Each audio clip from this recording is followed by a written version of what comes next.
Ty Law, Hall of Famer, won 3 Super Bowls with the Patriots, joining us here in studio. You can join him at Mohegan Sun, the FanDuel Sportsbook, private mezzanine for a meet and greet with the former Patriot legend, Hall of Famer. That'll be Sunday, January 28th.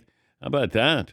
So you can watch the game with Ty Law. Yes. Will you give honest opinions during the game of guys that you may like or not like? I don't know how to do anything else, Dan, but give an honest opinion. So I'm gonna I'm coming straight from the hip like I always do. But it's gonna be a good time, man. They're really supporting me, supporting my product and Corvus Vodka, man. So we're gonna have a damn good time. So tell everybody, whoever's listening right now, show up and show out, and let's watch the game. Have a good time. All right. And by the way, I didn't know that the Hall of Fame has an official drink. Yes, I'm the official vodka, Corvus Vodka. Let me go ahead and put it in the camera for y'all. The official vodka of the Pro Football Hall of Fame. You know, I had to get some of those other guys out of there because, you know, everybody come in from a sponsorship. No, you need to get a gold jacket around them. Oh, no, I got those being made. Oh, yes, do? yeah. Oh, it'll be gold jackets on these bottles in Canton, but a portion of every bottle goes back to the Players Assistance Fund, the old school guys that had to get jobs in the offseason who wasn't as fortunate as I am, especially those guys, the money that they're making today. And, you know, and to be honest with you, Dan, I got to pinch myself to say, damn, I'm in the room with these guys. I got a chance to sit down and talk to the great Jim Brown, Franco Harrison, to hear what they had to go through. So I felt that it was my duty to, you know, be able to give back in some capacity like that and, you know, help them. And if they're passed on, we help their widows as well. Well, you are a Hall of Famer, and I'm curious where your Hall of Fame coach is going to end up, Bill Belichick. A lot of people are saying I thought the perfect fit would have been, from a personnel standpoint, would have been the Cowboys, but I see they're going to stay with McCarthy. All those things were coming out. I just didn't know if he was going to be able to handle being under Jerry. You know, the two alpha personalities clashing, bigger than life personality. Which Could is you Jerry see him Jones. retiring? I can see that as well, but I think he still wants to coach. He has something. I don't know why, and I'm going to put it out there. I don't know why the hell Bill Belichick will have anything to prove or feel is that he has something. Well, there's prove. Don Shula's all-time record that he needs 15 wins. All right, you're going to get that faster going to Dallas if you go to Atlanta. But at the same time, you know, and I'm saying it's all in fun. There's a lot of good times in Atlanta, too. Maybe Bill might come out the shell a little bit. I don't know. Play a little golf, you know, go to Magic City. I don't know. Did Bill ever have a good time with you guys? Yes. I mean, he was always a good time. He's like, for whatever reason, when it comes to the media, but if you catch him, you know, but just did he being party Bill. with you guys? No, Bill, hell yeah. He'll party with you. He'll drink with you, especially after you win the Super Bowl when he can finally, let his hair down a little bit. But every time after a Super Bowl party, Bill is hanging, drinking, having a good time. Hell, go in his office, check the refrigerator. What's he got in there? Some beer. Okay. Some Corvus. But, he got it. Okay, so you had to win a Super Bowl for Bill to have a beer with you. You didn't have to, but it has to be the right setting. But I'm telling you, every time we had the party, and even when I wasn't there, the after party, it's like the monkey is just off his back. He finally won, and he can really enjoy himself, man. And he's really a cool guy. The only time Bill was really an ass was contract time. You know what I mean? That's when me and Bill didn't get along. But other than that, man, we the best of friends. Okay, what was that like when you're trying to get a raise? It's tough because, you know, you got to go into it. Every man is for himself. He's working, you know, for an organization. He's trying to keep the cap down. I understand that at that point, in that moment in time, you know, I'm basically an independent contractor and saying, hey, this is what my worth is. So it's like a battle of wits, but at the same time, it's one of those necessary evils when you come to our sport. So your fourth year, you had, 9 interceptions? Yes. You led the league? Yes. Then you renegotiate? Yes, but I was always played under Pete Carroll's contract. I was never a Bill Belichick contract guy. It's just when we had to talk, it was all about the renegotiation. Why didn't Pete Carroll work in New England?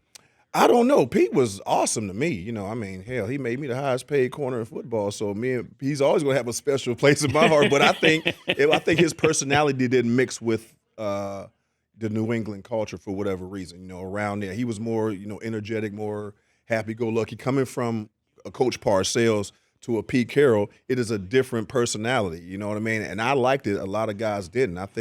I know Mr. Kraft and the GM at the time, you know, Bobby Greer, they were, you know, interviewing basically want our opinion on some players. What do we think? Yeah. I gave him a glowing recommendation of I want to keep Pete Carroll because I didn't know who they were going to get. But then, the whole circulation about Coach Belichick coming, that's when I was like, okay, I can work with that because remember, he was my DB coach in '96 when we went to the Super Bowl. So I had Belichick every day. You know what I mean? So it was a different type of relationship. So, I have a fondness for Coach Belichick. And when he came, the only thing I had to get shocked about then is, damn, Bill done got brand new. I'm like, well, who is this guy? But understanding he's the head coach now. He's just not my coach. He's just not our coach. He's everyone's coach. So that was a little bit of adjustment period. What was it like when he would yell at Brady?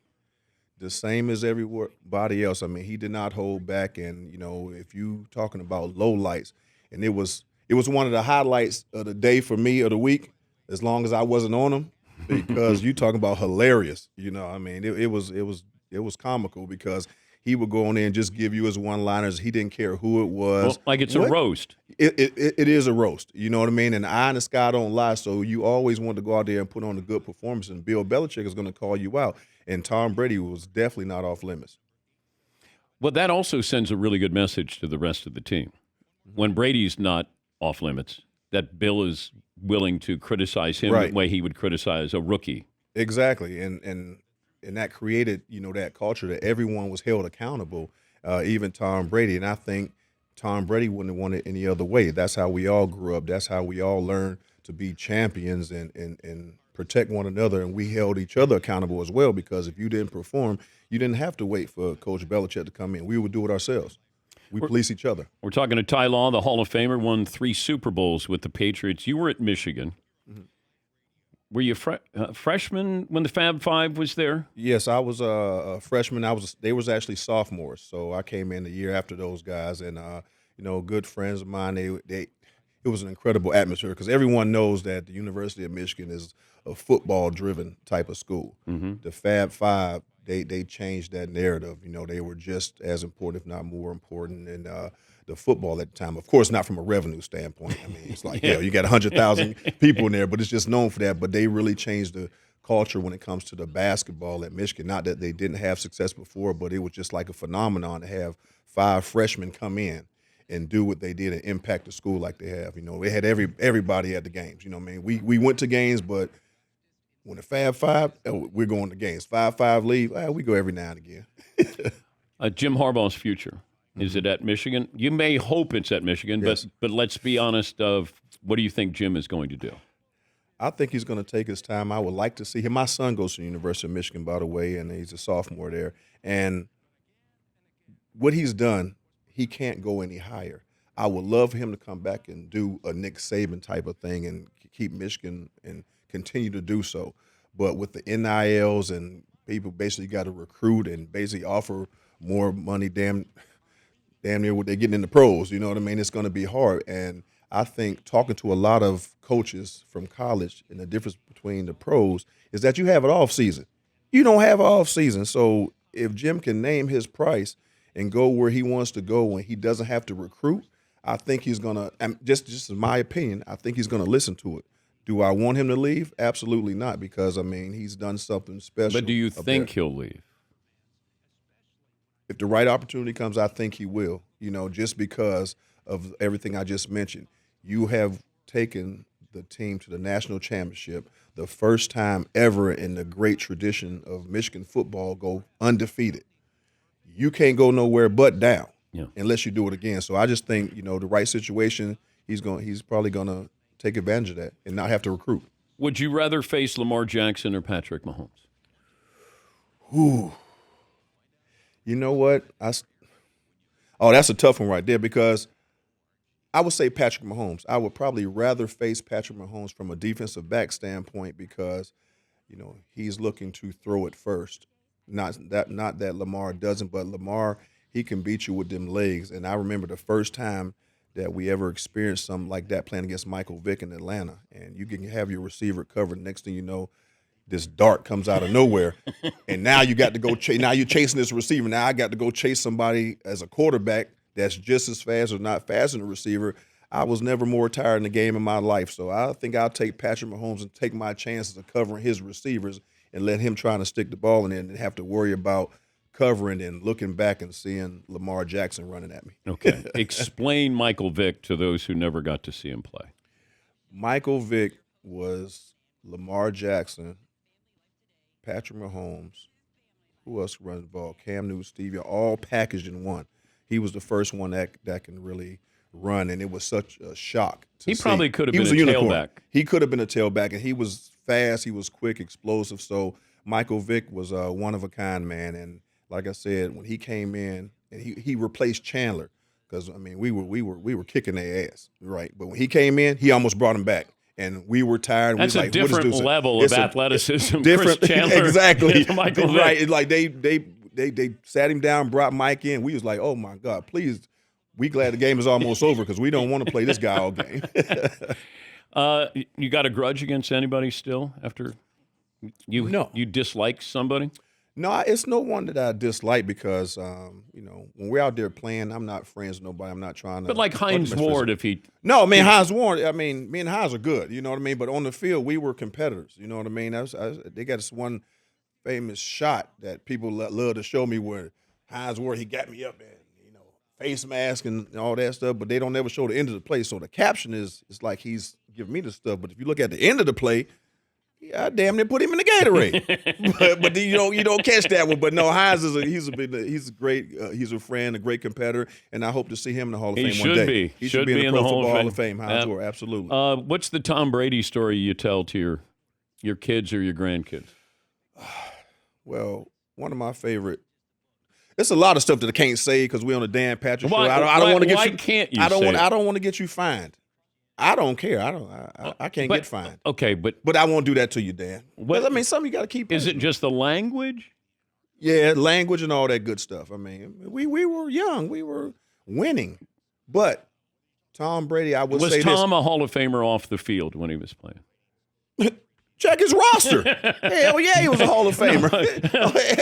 Hey, everybody wanted to be tall. Both on and off the field, Tom Brady Okay. is a Hall of Famer. But I will say he was very confident, and I remember it was myself, Lawyer Malloy. We was walking into the steakhouse. We have this big team dinner, and Tom Brady told me and Lawyer, he said, I ain't giving this back. And that's exactly the words that came out of his mouth. So I hope you don't get fined because Okay. mine slip every now and Okay. again. I'm sorry, guys. It slip every now and again. So after Hit the first button. Super Bowl? Yeah. So, no, that was going to the Super Bowl. He said, I'm not giving it back because that's when Drew got hurt. Oh. So that's how he felt. He said, I'm not giving this back, and he said it with that. And so, I'm on it. Oh, that's the spirit, you supposed, that's how you're supposed to think as a young guy. And Lawyer was like, we like kind of laughing. It's like, oh, well, Yeah, but how you got confident? you got $100 million man when he come back. Oh, that's his job. And that's just how it was back then. You didn't think you would lose your job. But to, how to injury. confident were you of Brady? I can't say he wasn't the Brady that he is now, and it wasn't the confidence in Brady. It was the confidence in our defense. So we didn't give a damn who was out there quarterback, whether it was true. Drew or Brady. We were a defensive team at the time, and the strength, was that. So we didn't know what to expect from Tom. So our whole thing was just don't turn the ball over. Just control the game. Don't turn it over. We got this. And, I mean, we were one of, probably number one defense at the time anyway. So I think it gets forgotten about when you're talking about the whole story. But no one knew that Tom Brady would be the greatest football player of all time at that moment. Well, I remember late in the game, and then John Madden said, you sort of play for overtime. So he's doing the game, and then Brady decides, or Bill decides they're going to throw the ball downfield, and then you put it in field goal range with Vinatieri. But at the time, here's the great John Madden saying, because Brady is your quarterback, play for overtime, take your chances. No, that was the greatest show on turf. And you talking about tired? We were tired defensively. I mean, they had a lot of talent. So, you play to go out there and win the game. I mean, we knew we can play with them from the first time we played with them. But, man, Tom, he didn't shy back. He wasn't shy about the moment. He was out there ready to play. But we wanted to win. So I don't think you want to take a chance in overtime with that great offense. They got 5-6 Hall of Famers on there. And why did they use Marshall Faulk as a decoy that game? No, I don't know if they used Marshall Faulk as a decoy. I'm going to tell you, we had a hell of a game plan with that. So I wouldn't say Marshall Faulk was a decoy. We were You made him a decoy? Damn right. You took him out of the game.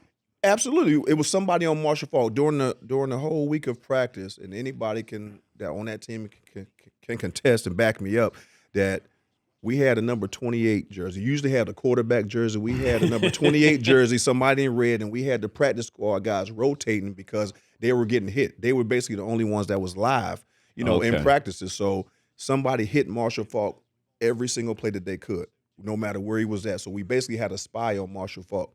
So they had to divert. Did the Patriots spy on the Rams in their walkthrough at the Super Bowl? I don't know nothing about that. So when I say spy, and they try to twist it, I say it's like spying on the quarterback. We had a spy on Marshall Faulk. That means an individual hit Marshall Faulk every time. If he comes in your area, hit him. If you look at Willie McGinnis one time, you remember when I think he got a flag for it, Marshall was just standing there. Go knock the hell out of him. You know what I mean? And that's how much respect that we had for him. Yeah. But at the same time, we wasn't going to let him beat us, and that's how Coach Belichick did the game plan. He's Ty Law. You can visit with him coming up Sunday. It'll be the Sun Wine and Food Fest. Tickets available for the first championship game viewing party from 3 till 6. And the second game, that'll be 6:30 to 10. So Mohegan Sun, FanDuel Sportsbook, and you're able to say hello to Ty Law and have some of his vodka. Yes, Corvus Vodka, everybody. Official vodka of the Pro Football Hall of Fame. You leaving that for me? Oh, yes, absolutely. They're yours. Yeah? Yep. I'm going to sign one for them, too. So let's put it right here in the man cave. If there's no man cave, it should be no man cave in New England without Corvus Vodka. Did you ever have a sip of anything before you played a game, or halftime, like whiskey or? No, we did it in practice before. Mike Vrabel used to have a flask, so we all go to Vrabel's and hit the flask, and he had some whiskey or something. But no, I was a coffee guy. You know what I mean? That's about it. So Vrabel has a flask. Yes. And then you go over and take a little. Yeah, he had everybody else getting a flask. So back then we used to have to drive to practice too. So that's the one thing that the old school before you see all the beautiful Gillette Stadium in Foxborough. Now we had to get in our car with our shoulder pads on like we were Little League, and everybody driving over there with helmets and shoulder pads on, just being silly. And hell yeah, we was taking drinks in the car. So Coach Parcells, Pete. Yeah, when we were over at the other practice facilities, it was going down on that little 5-minute drive, especially when it was cold outside. But never a game. Oh, never a game. Not for me. I've never drank before a game. I couldn't trust it. I had to go out there and cover the fast guys, man. You can't go out there covering Marvin Harrison and Randy Moss, T.O. with alcohol in your system. I mean, I'd be on the wrong end of the highlights. Great to see you. Thank you. Good Thanks luck for having with me. your vodka. And appreciate it, man. Congrats again on the Hall of Fame. Thank you. He's Ty Law. We'll take a break. We're back after this Dan Patrick Show.